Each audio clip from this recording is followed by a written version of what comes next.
Good. How you doing? No bad, no bad. Yourself? I'm all right. Okay. I mean, you don't want to hear my ailments. Well, that's true. I don't want to hear your ailments. I'm just Well, waiting for let's go to you Facebook. to go live. We're And you already one. do the Facebook, oh yeah. There we go. That shows live on YouTube. Yep. Edit privacy done. Let's have a look. It's still saying it's fucking locked. It's a public note. So we should get Facebook through. Let's have a look and see who is in, David. Yeah, no worries. You want to do the list of the day? Aye, Alexander Thompson, sorry, Wee Bird, Ted Boy One, DJ Martin, you. Hi Hugh, Mad Monk, Aki's Mad. He had a good time with Seska at the Chain of Freedom apparently. Rebecca McDougall, Eddie Wolfie, Fiona had a great day at the Chain of Freedom. We've got Paul. We've got, is that Miles, is it? 1998. Or M. Leslie, sorry, 1998. Beg your pardon, M. Leslie. That's what happens with punctuation's no there, David. Chris Fisher, Aki's Mad. We've already mentioned Doug, Lorraine, Eagle Rider One, Angela's sisters in, good day Barbara, great. We've got Indy Scott, Brian, Struthers, Melanie McCann's the first of the Facebookers through the door. Hi Mel. We've got FY, we've got Duncan, we've got Stephen Nichol, we've got Erwin Hume, Dodger 37, Maggie Brannan. Let's look for some of the Facebookers. We've got Christina Mackey. Hi Christina. We've got Liz Shields. Yeah, right, that's about enough. We're up at 100 mark, David. Let's get this broadcast underway. We're going to start off the two by-elections that are going to happen in England this week. Yeah. One of them is obviously Nadine Dorris, and the other one's Pincher. Yeah, the other one's Chris Pincher. He's the guy that, for want of a better word, had a fiddle with a few blokes, and I think it was in the bar in Westminster, wasn't it? Oh, it was a private Tory club. Was it? Got you right. A private Tory club. We grouped a couple of young men at the bar. Yeah, we can't talk about somebody's sexuality. Those days are gone, right? But I just think he's a woman idiot. Anyway. Yeah. Listen, you can be a predator no matter what you couldn't be sexually, Right. But he's not the only one. I mean, let's face it, sexual misconduct amongst powerful people is quite common. We've got David Graham for the Labour Party earlier in 5 for diddling with people, and apparently he's a swinger to boot. Well, that's up to him. People win the day as long as it's legal. None of your business, you know what I mean? But you've also got Tory MP Peter Bone. He's recently been in front of the Standards Committee and they'll recommend a 6-week suspension for him. Yeah. And he's another one that's sexual misconduct and bullying. So it's no unusual among people of power to act too. So, but the two by-elections, now Nadine Dorris seat, safe seat 24,000, majority for the Tories. Right. And the other one, Tamworth, is also a safe seat with a majority of 19,000. Yeah. Now, can the Tories hold on to them? I know. At the end of the day, this is going to be the acid test, I think, for the Tories, because if they lose these incredibly safe seats, that was the difference between Rutherglen West and Hamilton. Rutherglen West and Hamilton has always been a swing seat. Yeah. Majorities have never been that big. These are places that are heavily populated with your Tory voters. Tamworth, goodness sake, I used to go down there doing work for 3M, and to be honest with you, the place was, you could see, it was a very, very Tory area. Yeah, the other Tory area, they're all affluent. Yeah. These are two very safe seats. Professor John Curtis has made it clear that if the Tories lose these 2 seats, they're facing whiteout in the general election. Yeah. And as we know, he's the UK's top psephologist. Or pollster for anybody that doesn't know what a psephologist is. Has Professor Curtis must have made a few bloopers in his life before, right? Where he's just made a wrong call based upon the data that he's got. To your knowledge, has he? How dependable is Professor John Curtis? His methodology for working out how things work means that he's called the last 3 or 4 elections, including the Scottish independence referendum, correctly. Yeah, right. All right, so he's called all the last elections right. So yeah, 215, 217, 219, he's called them. Yeah, I watched him in a debate. One of the, I think it was a Cambridge, and it was just one of these debate nights that they have. You mean the Oxford Union? Yeah, and he is most definitely a hard-nosed academic. The guy his toes, aye. He's up there. He really, really is up, as far as academia is concerned, And as you know, David, we had 2 independence polls out last week, one by Opinion, which is a pro-independent, had the independence vote at 54%, and we had one by the Tony Blair Foundation, believe it or not, that had the vote for independence at 52% yes. Which it must be a hard one to swallow for the Labour Party, considering that they're hoping to make huge gains in Scotland, which they could, but we'll get to that a wee bit later. Yeah. At the moment, we're looking at these 2 by-elections happening down this road, and it could be that the Tories will hold on to them both, because the Lib Dems and Labour are vying for votes, and that, of course, could split the vote and see the Tories come through the middle, with maybe holding on to a small percentage of the majorities they had. Yeah, it's without saying anything bad about our Green colleagues, right? You have to look at it. If the SNP are fighting for a seat, there's a chance they're going to win it, and like the Rutherglen one, okay, it was a big difference at the end of the day because of the turnout. Thanks, so where there is a chance that the SNP could win it, for the Greens to run a candidate in that, this does seem to be a bit self-defeating, does it not? Yes. Because they're part of the Scottish government anyway, Yeah. But as we know, the Greens, they got a bit of fright in the Rutherglen and Hamilton by-election because they lost their deposit line with the Tories. Yeah. And that's why the Alpha Party didn't run, because they knew they were going to lose their deposit too. But the turnout of the Hamilton, Rutherglen and Hamilton by-election was woeful. Absolutely woeful. But we see that in by-elections. It doesn't normally get that low in a Westminster or Holyrood by-election. We normally don't see turnouts like that unless it's a council election, basically. Yeah. And that's how disinterested folks was. And that's another thing that could affect these 2 by-elections, whether Tory voters will get out and vote or not. Well, I get the feeling that the Tory voters down there are looking for any reason for them to keep supporting the Tory party, but it's becoming difficult for them, right? However, we've also got a Labour Party down there where all sorts.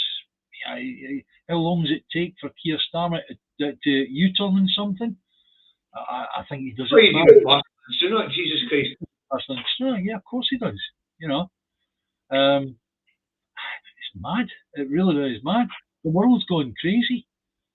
It's very difficult to distinguish between any of the 2 parties, the 2 main parties doing that. We know that. But as I say, what we've seen in the Rutherglen and Hamilton West by-election was voter disenfranchising. They just couldn't be asked.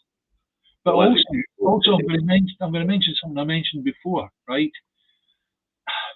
Voting for the Lib Dems is a bit daft, because the vote that you give to the Lib Dems becomes whomever they get into bed with after a hung parliament is declared. So we'll see what happens. Scottish Parliament, shall we? Will the Greens get into bed with a Tory or Labour? Don't think so, but there you go. You never know. Right, let's move on to item number 2 on the agenda. And that's UK and DOC over human rights and data protections. This one could have far-reaching implications, and I will let Mr. McGuinness explain it to you, because this one's rather important, and I think it's one that you should all be writing about.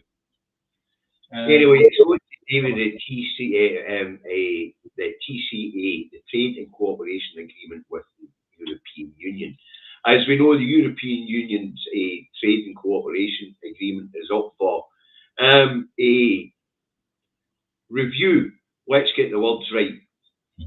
It's up for review in 2025, and at that review, Keir Starmer's been to The Hague, he's been to Interpol, he's trying to foster better security and better intercontinental crime relationships.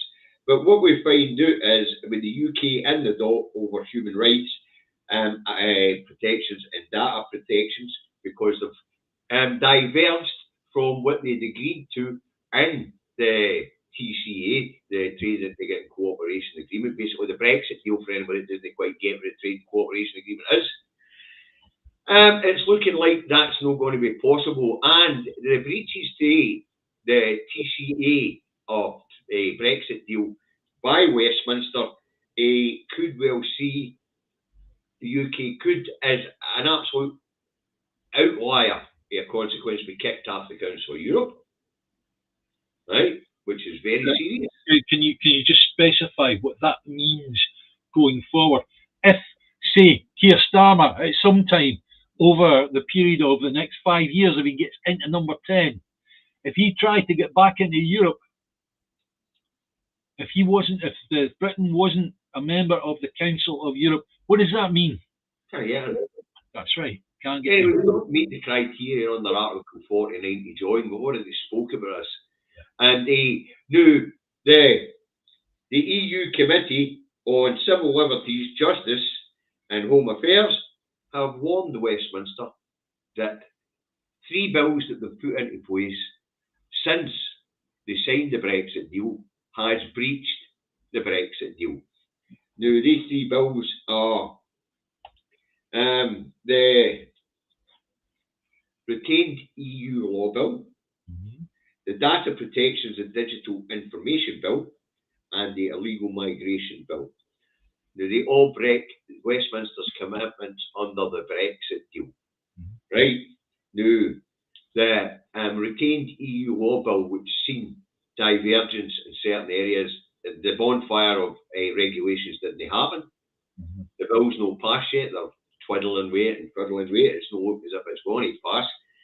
Now, the Data Protection Bill and Data Protection and Digital Information Bill, it's a complete break of the rules, because it diverges with the data protection rules in Europe, and they had agreed to stick to the same data protection rules as Europe.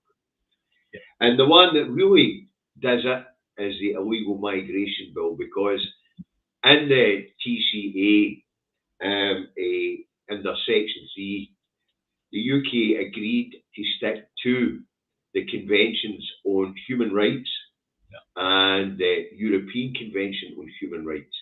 And the Illegal Migration Bill has breached those.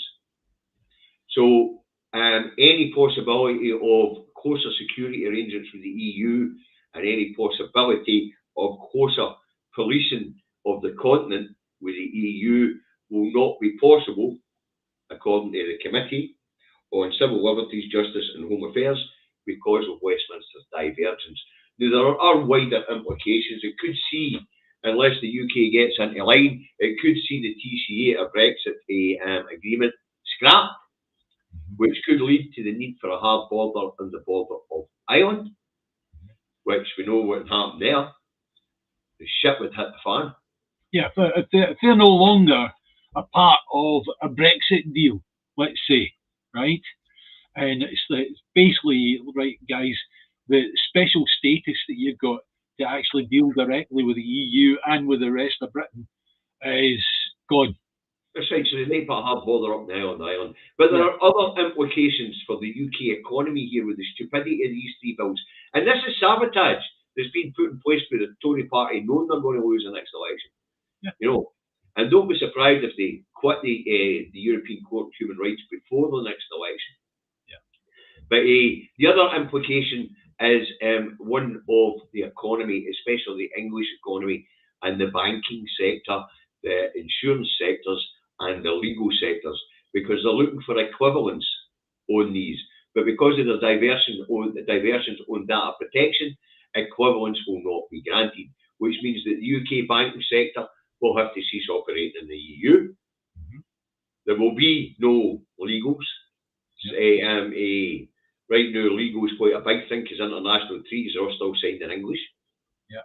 Now, can I stop you with the bank, right? With the banking side, right? Right. Is it possible that we've got a situation where certain banks have moved to Frankfurt, or they've moved to Dublin, or whatever, right? Could that possibly mean that those banks also that have got a footprint in Europe could end up being stymied by the EU in that situation? No, it's actually Westminster that's doing it. What will happen is... What I'm saying is could their operations be held back? Aye, because if the data protection that's being offered at their headquarters here in the UK is different to the data protection rules in the European Union, that's what we're getting. The data is not being protected the same way. Yeah, that's what we're getting to. Aye.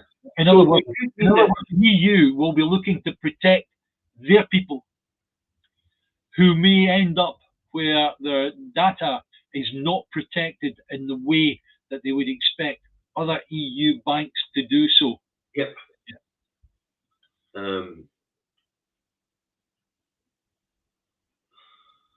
You too, David.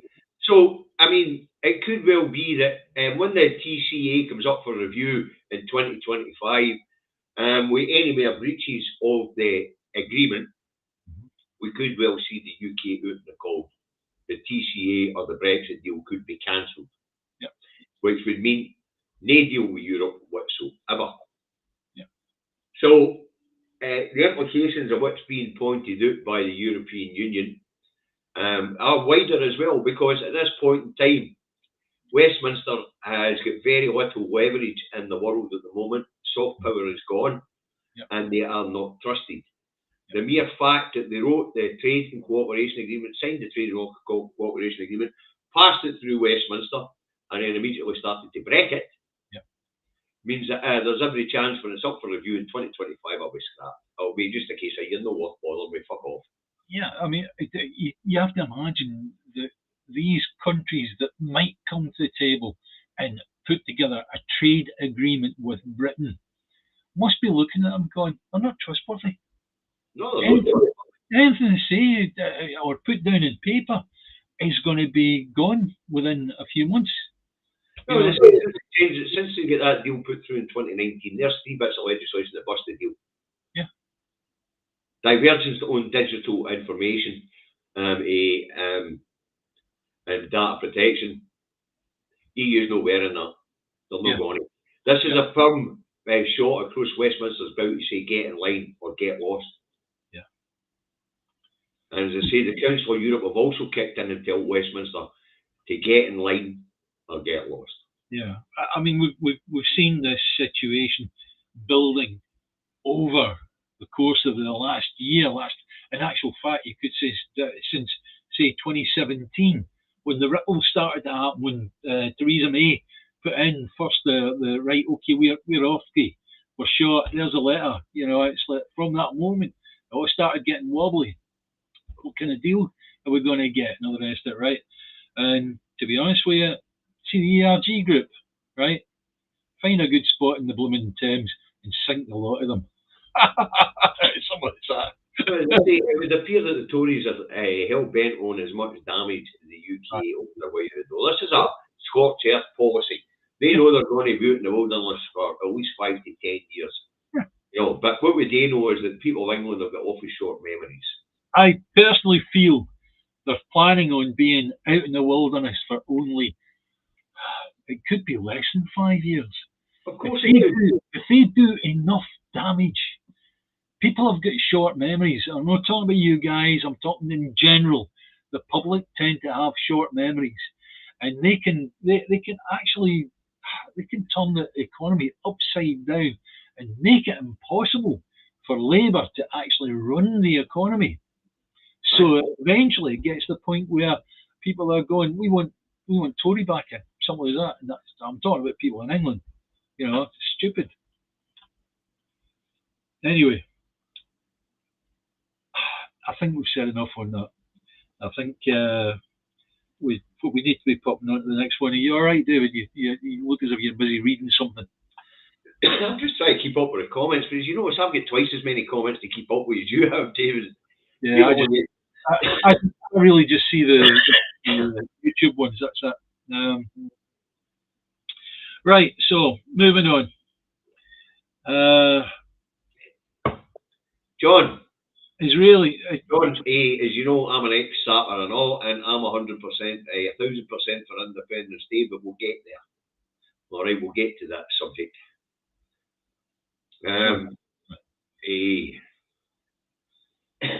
We're going to move on to the Israeli-Palestine situation, and then we're going to end on the SNP conference.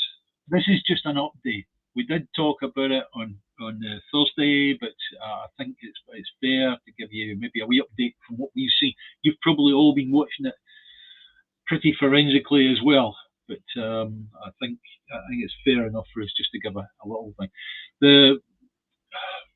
I think the most important thing David and I were discussing before we came online was that the entrance of Anthony Blinken, who is the American Secretary for State, who came into Israel, as you'll notice, last week. He's been dotting around the Middle East. He's been going into Egypt and Jordan and Lebanon and all the rest of it, right? And now he's back. Effectively, what he has done is, rather than putting his arms round about Netanyahu and saying, don't worry, whatever you do, we're going to back you up 100%. We've got a huge flotilla just off the blooming coast there, and you're all right. Instead of that, what he said is, you can do what you like, so long as you keep within international law. And that's what the law might not be there just to protect you. It might be there to fucking stop you if necessary. And right. we're probably finding that's the reason why this invasion hasn't started yet. Now, we'll get to Article 4 of the Geneva Convention in a minute, but what we can see is that Biden and Sunak and Starmer and Ursula von der Leyen were put on the back foot by Anthony Blinken. Yeah. Because he was sent out there not to put the Israelis in their place, but to show support. And he went out and says, we'll give you support under the condition that you stick in international law. And all of a sudden we see handbrakes going on all over the world. Spin. Yeah. Wow. And all of a sudden we'll get Sunak, they must stick under international law. We'll get Starmer, must be under international law. Must comply with international law. Von der Leyen nearly lost her job last week for her outright support for Israel. And as we've seen since then, right around the world, when Palestinian protests, which have had to make governments sit up as well and take note. Yeah. So for all, it was an absolute atrocity what Hamas did. Yeah. When you think about it, they had no other option to get back into the public eye. Because the only thing we ever heard here in the West or in the wider world was when there was something happening to an Israeli citizen. We never heard about the settlers who were using Palestine people for target practice. It's an awful situation. I did see, I think it was Sunday morning, I saw David Lammy, who is Labour's Foreign Affairs. He's like the opposite of Cleverly, right? And he was being interviewed by Victoria Derbyshire on BBC. And she was pressing him. And my wife was listening to it, and she said, why doesn't he just answer straight? Well, I'll tell you what, I put up again on my timeline the Labour Files, a documentary made by Al Jazeera. I do recommend every single one of you get the hold of it and watch it. In actual fact, if the whole population of the UK watched the Labour Files, there'd be very few people voting Labour in the next election, because Labour put in place that you couldn't say anything. Saying it against someone that's Jewish, that's anti-Semitic. Of course it is, right? However, what Labour have put in place is they've put in something that was set up by the Israeli government in concert with the Labour Party in Britain, whereby if you say anything against the Israeli government, that is considered as anti-Semitic. And as a Labour person, you will be removed from the party for saying such a thing. So I saw David Lammy fighting for his political life on Sunday morning when Victoria Derbyshire was pressing him over the actions that are being taken by the IDF on Gaza. All right, so let's get to this one. This is the important bit, right? It was an atrocity, but you can't retaliate with another atrocity. Correct, Margaret. Geneva Convention, Article 4, the right to defend yourself. It doesn't give you the right to turn off the power, the water, the medicine, the food. It doesn't give you the right to invade. The right to defend means fortify your borders, protect your citizens. It doesn't mean incursion into somebody else's territory. Sorry about that. I do apologise, very unprofessional for the phone to go off there. But they say Article 4 of the Geneva Convention, the right to defend yourself, fortify your borders, to protect your citizens, defend yourself from attack. When you become the aggressor, the rules change. But under the Geneva Convention, Article 4, what Israel's doing is a war crime. Yep. And that was being pushed on the narrative. The narrative was being pushed at the weekend there on LBC and things like that, when talking to Israeli ministers and things like that. It was being pointed out, but you don't have the right to turn the water off. You don't have the right to turn the electricity off. You don't have the right to turn the food off. Yeah. Food supplies off. You don't have the right to deny these people medicines. And it's about time the international community did what it is now, and that is scrutinise Israel. And what Anthony Blinken did was against what Biden sent him there today, and it's forced a change in attitudes in the world. Well, the important thing is, in a situation like that, it just takes one diplomat to open his gob and say the right thing at the right time, and that can change all the rest of them. Because all the rest of them may be scared in case, what if they bring up the anti-Semitic nonsense, right? But that's what was a good thing, that it was Blinken that did it, because it was an American. Yeah, well, the Americans have been giving them $100 billion in military aid. That's so last year. That's so last year. Yeah, well, yeah, but okay, but there have been in previous. For many generations. At the end of the day, the Americans have got a perfect right to go, wait a minute, guys, hang on, you'll keep the international law. Huh? I don't imagine that Anthony Blinken is going back to a good reception from Biden. No, I don't think so, because he overstepped his remit. He was sent there to give the Israelis unconditional support, and he didn't. But what he did was he brought the rest of the world up short and all. Yeah, I don't think Biden is very, very long for that seat in the White House. Here, I don't like putting these things up, but everybody's entitled to their opinion, so we'll stick it up. The Iron Dome. What we do know is that what we have learned over the last wee while is that Mossad don't know what they say they were, or what the Israeli people thought they were. Yeah. And we also find out that the Israeli Defence Force is actually a bunch of cowboys with guns that have been issued to them since they were in doing their conscription. Yeah. They're just pulling a uniform out of a wardrobe, sticking it on, grabbing a gun after they've had a few beers in the pub, and off they go. Yeah. After got on the naughty step ever. Thank you very much. Thanks for the donation, but don't burn your arse. I won't. I haven't lit the candle. Oh, you haven't lit the candle. Hey, what are you doing, man? That's because democracy's dying. So it is. So the situation in Israel now is a wee bit different from what it was last week. Yeah. I mean, I have been told that the water in the south of Gaza, to the south of Gaza, has been switched on. The water has been switched on in the north of Gaza because basically I don't think there's many pipes left. That's the fact of it. You know what I mean? If you blow up a few buildings and the pipework is gone, yeah. So you switch on the water, it just fills up puddles. That's all it does. Worse than that, there might be people trapped in there. Oh my God, don't even think And of it. the repair worries about filling up the tunnels. Yeah. And I noticed the MI6 have tried to give Israel the heads up and say, don't be stupid, don't go in. You don't want to be doing what Hamas wants you to do, because believe me, that place is just one big minefield and you're going to peg it. And you'll be in there fighting a hand-to-hand combat job in an urban environment that you're not familiar with for ending up to 18 months. Yeah. And you're going to lose an awful lot of people. What we do know is that 1,300 Israeli citizens died last Saturday. Yeah. So far, the death count's up with near 5,000 on the other side. So it's not exactly called quit pro quo, is it? It's not. But it's yet again. It's not a football game where it's goals against goals.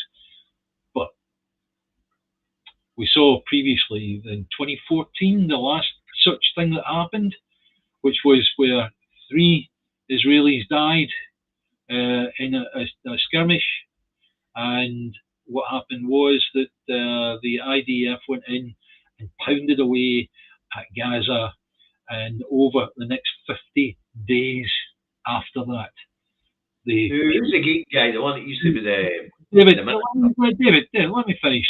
The IDF killed 2,215 people in Gaza at that time. That's it. You know what I mean? It's like that's an overpowering. That is a military industrial complex in Israel with too many weapons. Thinking, right, we're just going to fill that entire area with artillery shells. That's ridiculous. Anyway. No, that's another thing. I of course say the UK's credit rating has been downgraded. Yeah, AA, AA plus. Yeah. Okay. It went down already, didn't it? It was Standard & Poor's that put it down, wasn't it? That was in the run up to the 2014 referendum, if I remember correctly. It went down from AA plus to AA minus. Down to AA plus. Yeah.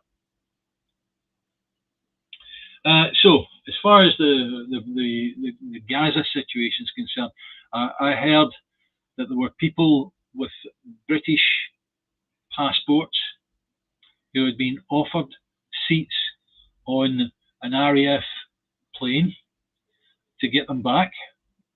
They were charged £300 a seat, and this is unbelievable. They didn't take them to the UK. They dropped them off in Cyprus. It would appear that fuel's now been turned back on to Gaza and also the international pressure's obviously starting to work. Yeah, the next thing we're hoping to hear is that definitely the Rafah crossing has been opened to allow international aid to flow from Egypt through that airport that's just south of Rafah crossing into Gaza.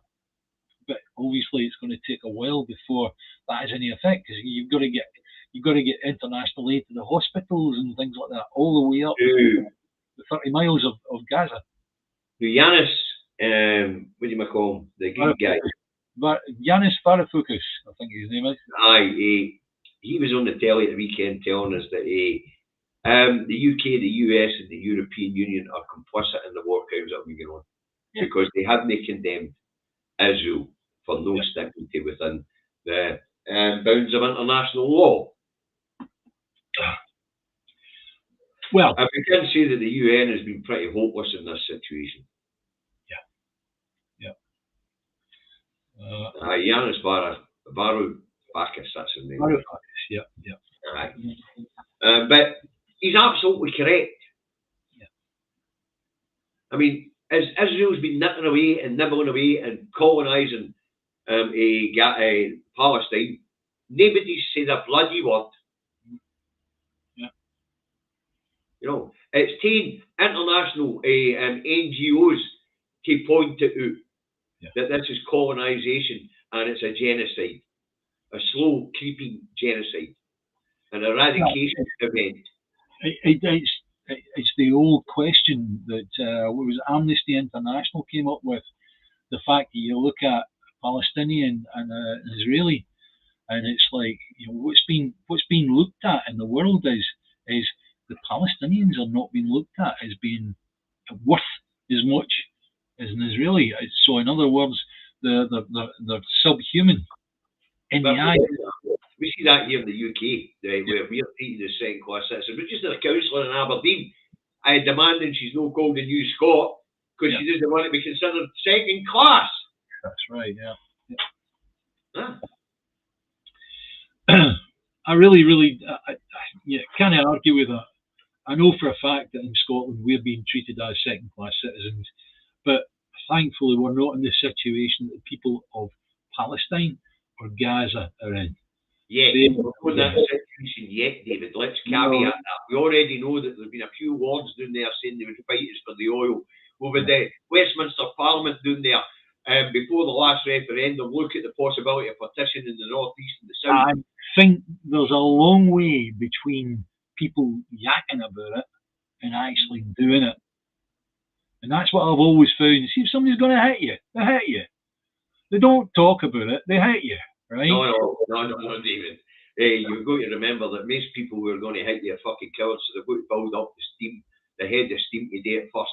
It takes a professional like me, or maybe some of the other ex-military people in the comments there, who would just fucking whack you without notice. I've gone through a life where I've seen people winding up to a blooming a Barney. See these politicians down in England? They can yak. The difference between yakking and actually doing is a gulf, and it really is. Right. So, anyway, but as I say, it takes a trained fighter. Yeah. A trained fighter to hit straight out without the need to build up a head of steam. Yeah.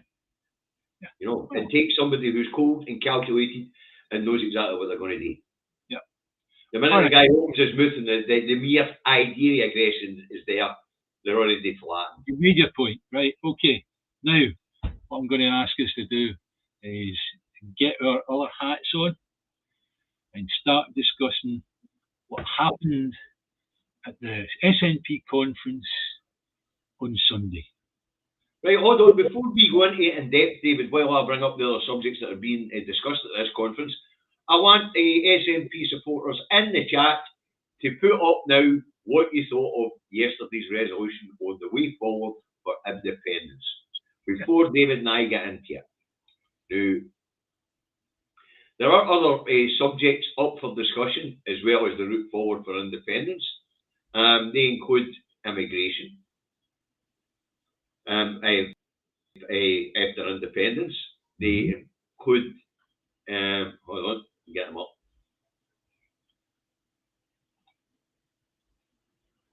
Right, where we go? We've got the subjects that will be discussed. We've got bringing energy resources into public control, humane and just asylum system, an inclusive citizenship on Scottish independence day one, and supporting care experience young people and young carers.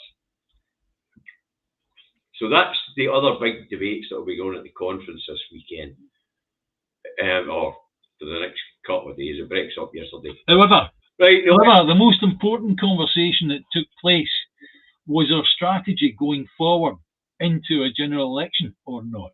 Right, well, let's have a look and see what everybody's saying. Yeah. Apparently we're frozen. I think you'll find it's your internet, we're fine. Jim Stevens says bollocks. Yeah. Martin Boyd says he agrees with it. Ice Ninja says he didn't know, he's not heard a thing. Robert T. Bruce says he's happy. Yeah. John Waldrop's happy that it's seats only. Catherine Stevenson says not strong enough. Yeah. And Julie Brown says we'll be back at square one, asking for section 30 order. Yeah. DJ Martin says majority of seats. Stuart Laird says he's happy. Andrew Kelly says he's happy to be here and then Indy being spoke. Stephen Kelly says majority of seats should dissolve the treaty with England, no more talking, marches are asking. Lorraine Hayes says, I'm happy with what was voted for. We'll get majority seats to take independence forward. But here's the problem, folks. And this is the problem. And the problem is, I agree with Catherine, it wasn't strong enough. And actually, when we get right down to it, David, you and I have discussed this to death now, and it would appear that our sitting MPs watered down the proposal by Stephen Flint and Humza Yousaf. Now, as we know, with a couple of amendments, especially the Joanne Cherry one, which is going to hold up progress in getting the job done massively. Massively. The situation at the moment, as far as I can see it, is unless we get a majority of like 50 plus MPs elected to, and I'm talking SNP MPs, 50 of them, plus elected to Westminster, we are in for a fight which is untenable. It's like, because what's going to happen is we're going to go, right, we've got this many MPs, maybe there's 30, maybe there's 35, maybe there's 40, what they've got now, right? Right, we want you lot to come to the negotiating table. And whoever's in number 10 goes, what happens then? Right, we're told we've got this blooming convention taking place, you know, where we bring all the MPs together and all the MSPs together. What the hell happens then? And civic society, but I didn't understand Joanne Cherry's amendment, because with what she wants is a constitutional convention to take forward to the negotiation for independence, made up of MPs, MSPs, and civic society. Bollocks.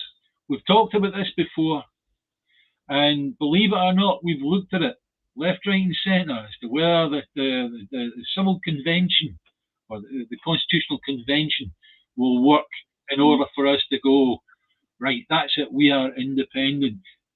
We should be able to do it, but the politicians that are involved from Westminster look as if they've not got the balls to do it, or not got the want to do such a thing, because they're going to be thrown away at what, 70? How much do they get paid nowadays, the MPs? 70? 86,000. You know, these people are not. David, that's been better beer the last 10 fucking years. No, David, that's what they're not going to throw away, right? Our MPs have been cuddled into the position they are, and I won't say any different, because those MPs are going to have to come to my front door and say, no, David, we want independence as much as you do. Well, if you do, why were you doing the nonsense you did on Sunday? Well, as I say, it would appear that our MPs have decided that they want to take a longer route. They want to put it in a long grass. And the younger representatives who are more gung-ho, like Humza and Stephen, have been stymied a bit. Dizzy DD says, comfy slippers. There you go. That's what I'm saying. But what we've found is that the long-term politicians doing that road have went like that. Now we need to do this. We need to do that. We need to do this. The truth is, Humza called it right, and they should have stuck to that. What he called it the convention. You know, I was at it, wasn't he, chuffed? Right. He shouldn't have allowed any amendments to be put through. You and I agreed on that before the programme. Yes. He should have just said majority seats were calling it. No majority seats were the last one to get round the table. It's already been interpreted by the Brit Nats as majority seats and they'll want another referendum. That's not what it says at all. No. What it says is majority seats and they demand that Westminster comes to the table to begin negotiations for Scottish independence. That's what it says. But we seem to have members within the party put doubt in themselves. And if they'd have stuck to that, we won the majority of, we're calling it, then they would have all been running for the hills. But now we'll get one day later and we'll get unions spinning it any way they want to suit them. But All I can say is David and I are both Democrats, right? And we will fight the campaign the way that the membership want it to be fought, right? But I tell you now, if we don't end up with 50 plus MPs elected down there, we might as well call it a day. Apparently my voice and my mouth movements are out of sync, so the video must be running a wee bit slow at my end. I get that in my telly, so don't worry about it. Right. But as I say, David, as you just pointed out the important thing, you and I are Democrats. The members have voted for this way forward. Even if we don't agree with it, we don't think it's hard enough, then you and I have made it clear this is our last campaign. And what it looks like happening here is when Westminster refuse to get involved in negotiations to give effect to the mandate, then they're going to hold a de facto Scottish election. Now, that will be in 2026, allegedly, not necessarily. It could be at any point between now and 2026. If Westminster refuse to play ball, Humza could well take it to the people immediately. The unfortunate thing is, it is what it is. The SNP members have voted in that way, and it ain't going to be any different, guys. Just in, So David and I are both very disappointed with this. We're really disappointed with Humza and Stephen Flynn. They were both gung ho. And Mike Russell. However, Mike Russell said, go on seats and we'll be independent a year. Yeah. I watched the whole bloody debate. Humza has been arguing for what we were arguing for, which was we get a majority of MPs in Westminster. We're talking like 30 plus MPs, and that's it. The people of Scotland have spoken, and we are Oski. Simple as that. I watched the debate, and to be fair, it was quite a good debate. Wasn't it robust enough? Yeah. And there wasn't enough time given over to it. This should have been a 2-day debate, where we should be talking about things that like other routes to independence, like just using our majority in Holyrood to dissolve the Treaty of Union. Yeah. Yeah. But as I say, Humza, he wanted to call it on the seats. Stephen Flynn wants to call it on the seats. Mike Russell wants to call it on the seats. But we'll get some long-term MPs down that road want Plan B. I don't want any more Plan Bs. I want a Plan A. But as David's pointed out, we're Democrats. The party members have democratically voted for a way forward. And because we're Democrats, this is David and I's last campaign anyway, so we will campaign hard to win as many MPs at the SNP, the next year's general election, as there is.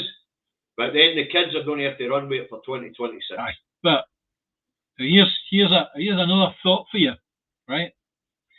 If they're saying that the way that we go through this ends up with a Scottish election, Scottish plebiscite, let's say, right? Why not just bin the whole blooming Parliament right now and go for the Scottish election now? Let's cut the whole thing. Let's cut the shit and blooming go for it. Stephen Ira Dobson, a friend of mine, got up and made a good point. He went up and says, what are we talking about this push for? Let's just dissolve the Treaty of Union. Let's talk about dissolving the Treaty of Union. Yeah. And then when somebody come along later and say, well, I'll vote for the SNP as a vote to dissolve the union. But you've got to have a mechanism in place to dissolve the bloody union. It's just the same as any of the people that are trying to go the legal route to get independence. They realise you've got to get the ballot boxes out the cupboards. So there's got to be a process to do that, right? Anyway, apparently the process stage is over. We're now in the convincing people stage. Yeah. But it would appear we're convincing them for a 2026 election. Yeah. Because as you say, David, unless we take a seismic amount of seats down that road like 50. Yeah. It's not happening for us, my eye, And there was another amendment there where they wanted to demand more devolution. Yeah. Devolution of employment rights, devolution of immigration, mere borrowing powers Yeah. and devolution of the powers to deal with the cost of living crisis and to bring energy into public hands. Yeah. I don't want more devolution. I want independence. Yeah, what was the saying we were talking about? I don't want more sandwiches. I want the whole bloody bakery. That was another one that was there. But you know, a guy stood up and says, "It's time for civil disobedience to stop playing by Westminster rules because these muppets are not listening." I'll back anybody that talks about civil disobedience, David. You know that, right? But people like that are not being listened to. Stephen, it was a big mistake not holding that referendum as planned this month. The problem with that was they're going to stick Nicola in jail. Yeah. Aye. Yep. They were going to stick Nicola in jail. Yeah. And they could face up to 2 years in jail for breaking the devolution settlement. Yeah. It's all right for Westminster today, but if one of our MPs, the MSPs, they go to jail. Aye.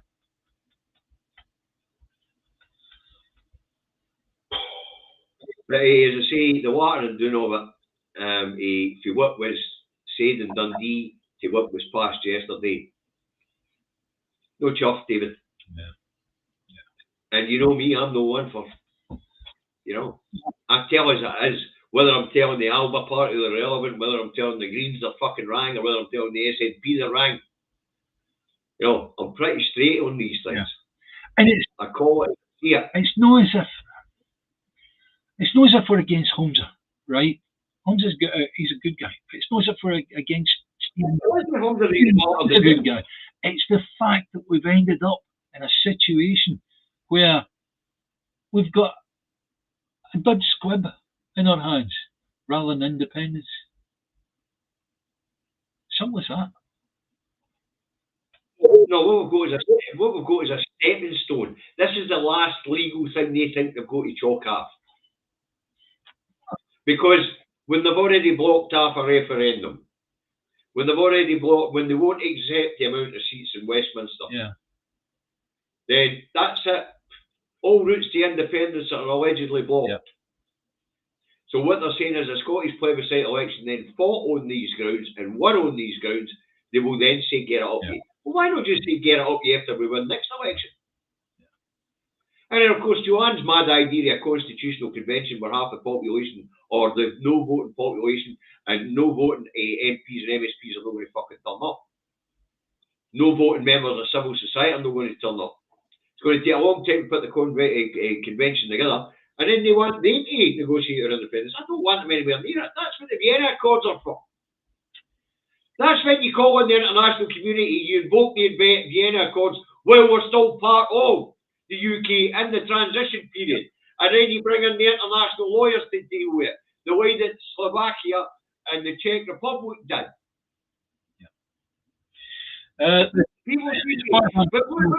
concerned that the main one that came out with sense was Mike Russell when he said, "Why are you making things so difficult for yourselves? Why don't you just go straight for number of seats? That's it, we're independent." Well, that's what Mike Russell said. As I said, the three people there that were actually banging the drum for majority of seats we call it, was Holmesa, Stephen, and Mike. Yeah.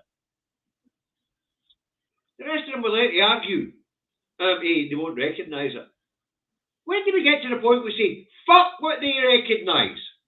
Yeah. But now we find ourselves in a situation getting an election where the international community doesn't get the opportunity to run in and say, we recognise that result, Scotland. Yeah. The quickest we're looking at now where the international community gets a chance to step in and say, we recognise you, Scotland, is 2026. If they don't get fucking bored with it and turn their backs on us. That's right.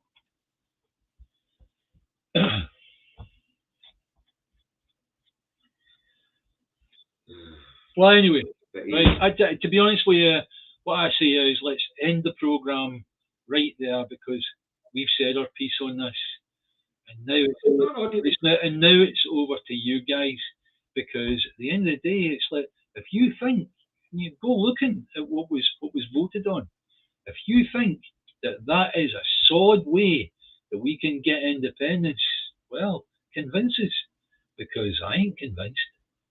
David isn't convinced. As I say, We're Democrats, David. Yeah. We've already committed to fighting this next campaign to get as many MPs down that road as we can. And we'll do You have to understand, we've got to find a form of words to convince people. How the fuck am I going to go and get a form of words that makes me convince people that this is going to work? Because I don't believe it. I don't. It appears the SNP don't believe it either. Yeah. But the wording's quite clear, and it's been messed about with. Yeah. With the majority of seats, they're going to demand Westminster comes to the table to give effect to Scottish independence. There you go. Westminster, that's going to be the answer. Just what I'm doing now. Yep, they're just going to go. Yeah. I'm not happy. Not happy. But we're a big enough one. Yeah. And with young Stephen Flint and who's at the front, they'll then be able to say to these people who are trying to put shackles on them, fuck off, we're calling it. So if we can get 50%, or if we get 50 MPs and 50% plus one in a vote, Hoover and Stephen will call it. Because I could see that in them, they want to call it. It was others in the party that held them back yesterday. So guys, there you go. There you have it. You have now got the fight of your fucking life as far as independence is concerned. I agree with David. I believe that if we end up with more than 50 MPs and more than 50% of the actual physical vote, that Humza, Stephen Flynn will definitely call it. But we need that, and that's not going to be easy to do. It's not going to be easy to do. The days of the huge majority for the SNP after so many years in power is becoming more and more difficult. It was easy with a Westminster election because it's first past the fucking post. And I've said that for week after week after week after week. Westminster, first past the post. Scottish election, it needs to be more than 50% of those seats, and also more than 50% of the population actually voting for it. No, 50% of the voting people will turn out, David. Let's not conflate this population fish. Right. But as I say, you can see Humza wasn't chuffed at the resolutions that were the amendments that were passed when they came up to round up the debate yesterday. Just made it more difficult. And they didn't make it more people difficult. That take up those seats for us, who should have been settling up rather than settling in. It's like, should have been the ones supporting us and going, no, that's fine, we'll do this, right? But no, they didn't. And I'm fucking angry about it. And I invite any of those blooming MPs to come to my house and my front door and explain to me what it is that we're up to. Well, David, you know what sort of person I am, so I'm going to go and find out what they think that day. Yeah. Well. You know, but as I say, we're Democrats. The party have decided this is the strategy that they're going to take. Yeah. So it could be a 3-year-long campaign. Yeah. Waste my time. Or, as I say, if they shoot the flare at the Westminster election by convincing people that they'll call it. Well, anyway. See, what we did see was MPs putting a block on 2 young, enthusiastic SNP members who were headlong for doing this, calling it. I was in Dundee when Humza says, give me a majority of seats at Westminster, I'll call it. Final thing I'm going to say is, James Mason's put up, never mind the chain was our own success. Yes, it was. And that shows you what we are capable of if we have faith in each other, right? But what's happening is, guys, I think you're having the blooming carpet pulled out from under your feet by certain people down in Westminster that should be on our fucking side, but is doing something different. They should be doing there to settle up. No putting blocks in the way of the democratic will of the people of Scotland. And this mad idea that the people negotiate the independence with Westminster. No, we don't. It would appear that our MPs don't understand what it is they were signed up to in 1976 on July 25th. when you get right down to it, our MPs and MSPs seem to know less about the Constitution and international law than their bloody population.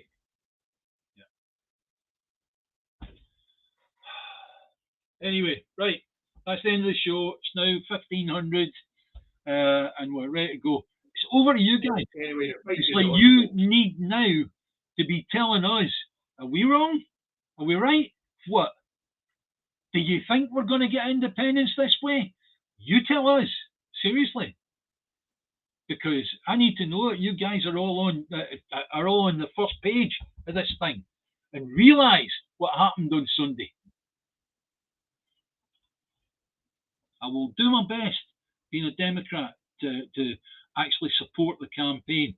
But I assure you, my heart won't really be in it, because I know fine well the strategy is wrong. I'm not going to say it's wrong until we get past this next election. Because we really don't know. Yeah, well. If they take more than 50 of the MPs and 50% of the vote, they won't call it. Yeah, but the thing is, though, we know fine well that's incredibly difficult. It will be difficult, David, and that's why we're going to campaign like fuck. Yeah. As we've done repeatedly since 2005. Yeah. We'll dust off our jackets and we'll get out there and we'll tread the streets. We'll do our social media. We'll promote the party the way we've always done. Yeah. And once we get out of the line, and Westminster says no, and it goes to and then it's going to be a Scottish plebiscite election, because by that time the international community will agree that all the dots have been ticked, all the dots have been ironed, all the T's have been crossed.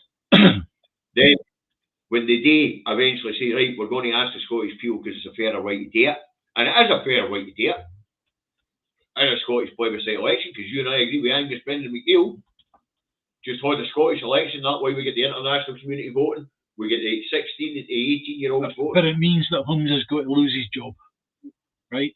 But I think Humza would gladly give up that job if he thought it was the right way to do it. Aye. That's the difference. That's the difference between these people and Humza. I've got faith in Humza. I really, really do. See that guy? He's got a heart. I was blown away with the opening. He had the debate yesterday with Humza and Stephen. Yeah. They really want it. They want to call it. But other party members don't believe the way that these two guys believe.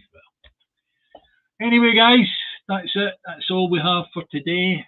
Well done for you if you joined us for the Chain of Freedom. I had a great time. I had the crowd there, women doing Mexican waves and all sorts. That was good fun, you know. So, but the most important thing is we both thought, oh, this is a bit shaky and maybe people won't turn up or whatever, right? See, when you've got faith in yourselves, see what you can achieve. It's amazing. Eddie, you've been voting SNP since 2014, have you? Keep the faith, kid. Keep the faith. Keep voting. It's the way to go. Right. Anyway, right. I'll say if you haven't subscribed to us yet, please do. This might just be the last few months we're going to do this. You get into May of next year, there's a general election, and that might be it, right? However, it's like if you subscribe to us, it does allow us to do an awful lot more on the channel. And if you liked what we do, then please give us a wee like, okay? One end of a positive, David. Christina Mackey, sweetheart, you know I know you, you know me. Don't lose heart because David and I are not happy with a strategy. But better to have a strategy than no have one. Just have faith in yourselves. And I have great faith on getting to independence. Why? Because of you, Christina Mackey. Yeah. Because you're the kid I'm honing this Jake at 30. Yeah. Anyway. In our memoirs, are we going to actually tell them where all the graves are? I'm not telling them how much shit we stole from Westminster while we're at it. And we don't need money. Right. Okay, Davey. Bye, guys. Bye, Davey. I know whether you want to end it there. I don't want people knowing about the Versailles of Westminster. Right, catch you later, folks. All right. And we'll see you all on Thursday to do it all again. Bye now. Cheers, bye.